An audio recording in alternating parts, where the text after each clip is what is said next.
အခုသင်မဲ့သင်ခန်းစာကတော့ gradient 2ဖြစ်ပါတယ်။2ပေါက်မှာရှိနေတဲ့ gradient 2ကိုရွေးချယ်ပါမယ်။သူကတော့အရောင်မြေးတွေကိုဖြည့်မယ်ဆိုလို့ရှိရင် gradient 2ကိုသုံးတာဖြစ်ပါတယ်။ဒီ gradient ရဲ့အရောင်မြေးပုံစံတွေကိုရွေးချယ်မယ်ဆိုရင်တော့ဒီပေါ်မှာ gradient style နေရာလေးမှာကလစ်တစ်ချက်နှိပ်လိုက်ပါ။ပြီးတဲ့အခါမှာမိမိလိုချင်တဲ့အရောင်မြေးတစ်ခုကိုယူပြီးတော့ OK နှိပ်လိုက်ပါ။ဒီအရောင်လေးကိုဒီ image ထဲမှာဖြည့်ချင်တယ်ဆိုလို့ရှိရင်တော့ mouse နဲ့ဖိပြီးတော့ဖြည့်လိုက်ပါ။မိမိရဲ့ mouse pointer ဖိဆွဲတဲ့ပေါ်အနေထားပေါ်မူတည်ပြီးတော့အရောင်မြေးတွေကိုသူကဖြည့်ပေးသွားမှာဖြစ်ပါတယ်။ဒီလိုအရောင်မြေးဖြည့်တဲ့နေရာမှာလည်းသူ့မှာ style တွေက5မျိုးပေးထားပါသေးတယ်။မိမိနှစ်သက်တဲ့ style ပုံစံကိုရွေးချယ်ပြီးတော့အရောင်ဖြည့်လို့ရပါတယ်။အခုဒီရှင်းသောဟာလေးကိုတော့မတို့က linear gradient 2လို့ခေါ်ပါတယ်။သူကတော့မြင်းဖြောင်းပုံစံအတိုင်းအရောင်မြေးတွေကိုဖြစ်ပေါ်စေတာဖြစ်ပါတယ်။သူကတော့မတို့ဒီမှာစဝိုင်းပုံစံကိုနဲ့အရောင်မြေးတွေကိုဖြစ်ပေါ်စေတာဖြစ်ပါတယ်။ angle gradient 2ကတော့နိုင်လက်တံလဲတဲ့ပုံစံအတိုင်းအရောင်မြေးတွေကိုဖြစ်ပေါ်စေတာဖြစ်ပါတယ်။ဒီမှာရှိနေတဲ့ reflected gradient 2ကတော့ရောင်မြန်ပုံစံအတိုင်းအရောင်မြေးတွေကိုဖြစ်ပေါ်စေတာဖြစ်ပါတယ်။သူကတော့ diamond gradient ဖြစ်တဲ့အတွက်ကြောင့်မလို့စိန်ပွင့်ပုံစံအရောင်မြေးတွေကိုဖြစ်ပေါ်စေတာဖြစ်ပါတယ်။မိမိစိတ်ကြိုက်အရောင်မြေးပုံစံတွေကိုရွေးချယ်ပြီးတော့ဒီမှာလာပြီးတော့ဖန်တီးလို့ရပါတယ်။မိမိစိတ်ကြိုက်ဒီမှာလာပြီးတော့ gradient ပုံစံကိုရွေးမယ်ပြီးတဲ့အခါမှာ mouse နဲ့ဖိပြီးတော့ဖြည့်ကြည့်လိုက်ပါမယ်အခုဒီမှာအောက်ကနေပြီးတော့ mouse နဲ့ပေါ်ကိုဖိဆွဲလိုက်ပါမယ်ဒါဆိုလို့ရှိရင်ပေါ်မှာလိမ်မော်ရအောင်အောက်မှာကပန်းခဲရအောင်တကယ်လို့ဒါဒီမှာ reverse ကိုနှိပ်ထားမယ်ဆိုလို့ရှိရင်ထပ်ပြီးတော့အောက်ကနေဖိဆွဲကြည့်လိုက်ပါဟောဒါဆိုလို့ရှိရင်အပေါ်မှာပန်းခဲဖြစ်ပြီးတော့အောက်မှာအဝါရောင်ဖြစ်သွားပါတယ်ဒါဆိုလို့ရှိရင် reverse က gradient color တွေကိုပြောင်းပြန်လုပ်ပြီးတဲ့သဘောတရားပါနောက်တစ်ခုကတော့မတို့ overstray ကတော့သူ့ရဲ့ကာလာအလင်းပိတ်နှုံးတွေကိုပြောတာပါအမတို့ overstray မှာ30%လောက်ပဲထားကြည့်ပါမယ်ပြီးတဲ့အခါမှာ mouse နဲ့ဖိပြီးတော့အရောင်ဖြည့်ကြည့်ပါဟောဒါဆိုလို့ရှိရင်သူ့ရဲ့ကာလာပါဝင်မှုအနှုန်းက30%လောက်နဲ့ပဲကာလာဖြစ်ပြီးသွားတာဖြစ်ပါတယ်ထပ်ပြီးတော့ mouse နဲ့ဖိဆွဲမယ်ဆိုရင်တော့ဒီမှာတစ်ခါထပ်ပြီးတော့အရောင်ထပ်ပြီးတော့30%ဖြည့်ပြီးသွားမှာဖြစ်ပါတယ်တကယ်လို့အမတို့ကဒီပုံလေးကို selection ပေးထားမယ်ဆိုပါတော့အခုနောက်ခံလေးတွေကိုပဲမတို့ selection ပေးလိုက်ပါမယ် quick selection 2နဲ့ပြီးတဲ့အခါမှာ gradient 2ကိုယူပါမယ်မိမိနှစ်သက်တဲ့ gradient color တစ်မျိုးအရောင်တစ်ခုကိုရွေးချယ်လိုက်ပါပြီးရင် okay နှိပ်လိုက်ပါ overstray မှာ100လောက်ထားကြည့်ပါမယ်ပြီးလို့ရှိရင်အရောင်ဖြည့်ကြည့်လိုက်ပါဟောဒါဆိုလို့ရှိရင်သူကဒီမှာ selection ပေးထားတဲ့နေရာကိုပဲအရောင်ဖြည့်သွားတာဖြစ်ပါတယ်ဒါကြောင့်မလို့ gradient 2က selection ပေးထားမယ်ဆိုလို့ရှိရင်တော့ selection ပေးထားတဲ့နေရာကိုပဲအရောင်ဖြည့်တာဖြစ်ပြီးတော့ selection မပေးထားဘူးဆိုလို့ရှိရင်တော့ image တစ်ခုလုံးကိုအရောင်ဖြည့်ပေးသွားမှာဖြစ်ပါတယ် selection ဖြောက်မယ်ဆိုရင်တော့ control နဲ့ D နဲ့ကိုနှိပ်ရမှာဖြစ်ပါတယ်တကယ်လို့ဒီမှာပေးထားတဲ့ gradient 2တွေကိုမကြိုက်သေးဘူးထပ်ထပ်ကျင်သေးတယ်ဆိုလို့ရှိရင် gradient style နေရာမှာတစ်ချက်ပြန်နှိပ်ပါပြီးတဲ့အခါမှာ present box ကိုတစ်ချက်နှိပ်ပါဒီထက်ကနေပြီးတော့မိမိစိတ်ကြိုက်ထပ်ပြီးတော့ရွေးလို့ရပါသေးတယ်ကလေးတစ်ချက်နှိပ်လိုက်ပါမယ်အခုရွေးလိုက်တဲ့ gradient အုပ်စုကိုပဲလိုချင်တယ်ဆိုလို့ရှိရင်တော့ okay နှိပ်ပြီးတော့တကယ်လို့အခုရွေးလိုက်တဲ့ gradient အုပ်စုကိုထပ်ပေါင်းထည့်ချင်တယ်ဆိုရင်တော့ expand ကိုနှိပ်ရမှာဖြစ်ပါတယ်အခုဒီမှာ expand ကိုနှိပ်ကြည့်လိုက်ပါမယ်ထပ်ထည့်ချင်သေးတယ်ဆိုလို့ရှိရင် present box ကိုနှိပ်ပါပြီးတဲ့အခါမှာဒီမှာမိမိလိုချင်တဲ့နာမည်တစ်ခုကိုရွေးလိုက်ပါထပ်ထည့်မယ်ဆိုလို့ရှိရင်တော့ expand ကိုနှိပ်ပေးပါဒါကတော့ထပ်ပြီးတော့ gradient ပုံစံတွေကိုထပ်ပြီးတော့ထည့်တာဖြစ်ပါတယ်တကယ်လို့ဒီလိုမဟုတ်ဘဲနဲ့အမတို့စိတ်ကြိုက် gradient တွေကိုဖန်တီးချင်တယ်ဆိုလို့ရှိရင်နှစ်ရောင်ပေါ်မှာအခြေခံပြီးတော့ဖန်တီးချင်တယ်ဆိုရင်ဒီမှာသူက gradient နှစ်ရောင်14ကိုရွေးချယ်လိုက်ပါတကယ်လို့3ရောင်ပေါ်မှာအခြေခံပြီးတော့ဖန်တီးချင်တယ်ဆိုရင်တော့ဒီလိုမျိုး3ရောင်ပေါ်မှာ3ရောင်ပုံပါတဲ့ gradient လေးကိုရွေးပြီးတော့ဖန်တီးရမှာဖြစ်ပါတယ်ဒီလိုမရွေးချယ်ဘဲနဲ့ပြီးမှမိမိစိတ်ကြိုက်ထပ်ပြီးတော့တိုးမယ်ဆိုလို့ရှိရင်လည်းရပါတယ်အခုဆိုလို့ရှိရင်ဒီဘက်နှစ်ဘက်ကလိမ်မော်ရအောင်ဒီဘက်အလဲကောင်ကအဝါရောင်ဖြစ်ပါတယ်သူတို့ကမတို့ကထပ်ပြီးတော့အရောင်မြေးလေးတွေ အရောင်တွေထပ်ပြီးတော့ပြောင်းကျင်နေဆိုရင်ဒီမှာပြောင်းကျင်တဲ့နေရာပေါ်မှာကလစ်တစ်ချက်နှိပ်လိုက်ပါပြီးတဲ့အခါမှာ color ဆိုတဲ့နေရာလေးကိုတစ်ချက်ယူပြီးတော့မိမိစိတ်ကြိုက် color ကိုပြန်ပြီးတော့ပြောင်းလို့ရပါတယ်ဒီအဝါရောင်မကြိုက်ဘူးဆိုရင်လည်းဒီမှာအဝါရောင်လေးကိုတစ်ချက်နှိပ်လိုက်ပါပြီးရင်ဒီမှာ color ကိုတစ်ချက်နှိပ်ပြီးတော့မိမိစိတ်ကြိုက် color ကိုတစ်ခါထပ်ပြီးတော့ပြောင်းလဲလို့ရပါတယ်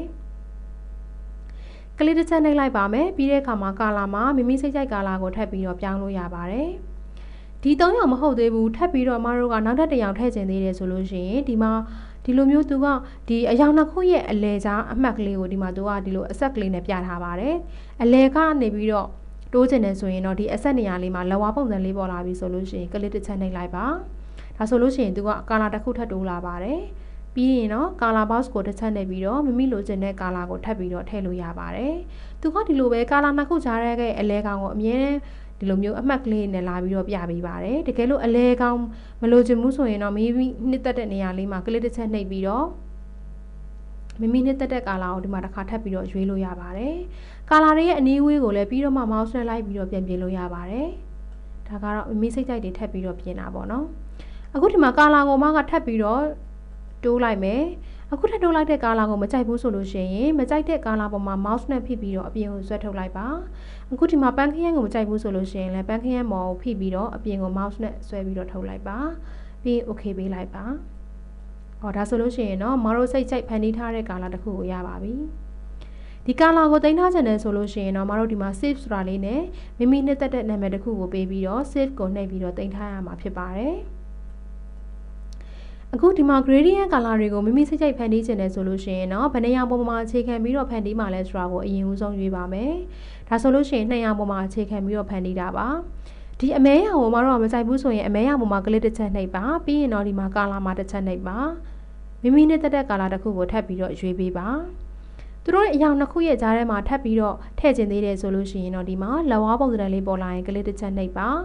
ပြီးရင်ကာလာကိုတစ်ချက်နှိပ်ပြီးတော့မိမိနှစ်သက်တဲ့ကာလာတစ်ခုကိုထပ်ပြီးတော့ရွေးချယ်လို့ရပါတယ်ပြီးရင် okay ပေးလိုက်ပါ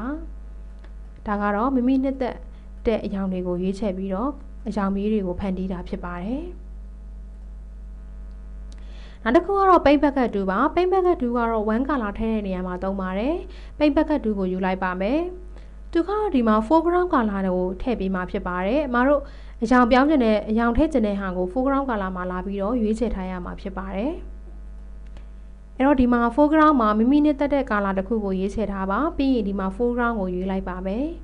်သူကတော့ color တူတဲ့နေရာတွေကိုကလစ်တစ်ချက်နှိပ်လိုက်တာနဲ့ဖြည့်သွားတာဖြစ်ပါတယ်ကလစ်တစ်ချက်နှိပ်လိုက်မယ်ဆိုရင်သူကဒီမှာ color တူတဲ့နေရာလေးတွေကိုဖြည့်သွားတာဖြစ်ပါတယ်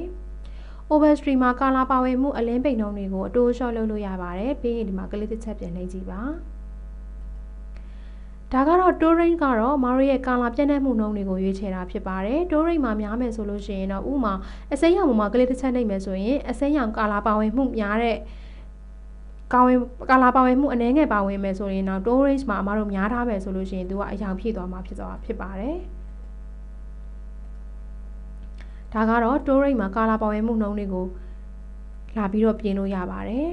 နောက်တစ်ခုကတော့ continuousသူ့မှာအမှတ်ထည့်ထားမယ်ဆိုလို့ရှိရင်မတို့တွေကဒီမှာ color လာပြီးတော့ဖြည့်ကြည့်ပါမယ်ဒီပုံမှာသိမသိတာပါဘူးမနောက်ထပ်ပုံတစ်ပုံရွေးချယ်လိုက်ပါမယ်ဒီမှာမတို့တခြား color တစ်ခုကိုရွေးလိုက်ပါမယ်ပြီးရင်ဒီမှာ mouse နဲ့ဖိပြီးတော့အရောင်ထည့်ကြည့်လိုက်ပါတကယ်လို့ဒီမှာ Korean မှာအမှတ်ထည့်ထားမယ်ဆိုလို့ရှိရင်တော့အရောင်ဆက်ဆက်မှုမရှိတဲ့နေရာတွေကိုအရောင်ဖြည့်ပေးသွားမှာမဟုတ်ပါဘူးသူနဲ့ဆက်ဆက်မှုရှိတဲ့ကာလာတူညီတဲ့နေရာတွေကိုပဲအရောင်ဖြည့်သွားမှာဖြစ်ပြီးတော့ဒီမှာအမှတ်ဖြုတ်ထားမယ်ဆိုလို့ရှိရင်တော့ကလစ်တစ်ချက်နှိပ်လိုက်တာနဲ့ပုံတစ်ပုံလုံးမှာရှိနေတဲ့ကာလာပါဝင်တဲ့ကာလာတူညီတဲ့နေရာတွေအကုန်လုံးကိုအရောင်ဖြည့်သွားမှာဖြစ်ပါတယ်အဲ့တော့မတို့ကအပေါ်က foreground color ဖြည့်ကျင်တယ်ဆိုလို့ရှိရင်ဒီမှာလာပြီးတော့ paint bucket 2ကိုရွေးပါမယ် paint bucket 2ကတော့ color တူညီတဲ့နေရာတွေကိုကလစ်တစ်ချက်နှိပ်လိုက်တာနဲ့အရောင်ဖြည့်သွားမှာဖြစ်ပါတယ် overstream မှာတော့မတို့ဖြည့်မဲ့ color ရဲ့အလင်းပိတ်နှုန်းကိုအတိုးလျှော့ကိုလာလုပ်လို့ရပါတယ် touring ကတော့ color တွေရဲ့ပါဝင်မှုနှုန်းပြည့်နှက်မှုနှုန်းတွေကိုလာပြီးတော့ဒီမှာရွေးချယ်တာဖြစ်ပါတယ် anti မှာအမှတ်ထည့်မယ်ဆိုရင်တော့အနားသားတွေကချောမပြီးတော့ anti မှာအမှတ်ဖြုတ်မယ်ဆိုရင်တော့အနားသားတွေကကျဲနေမှာဖြစ်ပါတယ်ဒီကဲလို့ဒီမှာ continuous မှာအမှတ်ထည့်ထားမယ်ဆိုလို့ရှိရင်တော့ဒီအခုကလစ်တစ်ချက်နှိပ်လိုက်တဲ့ area နဲ့ဆက်ဆက်မှု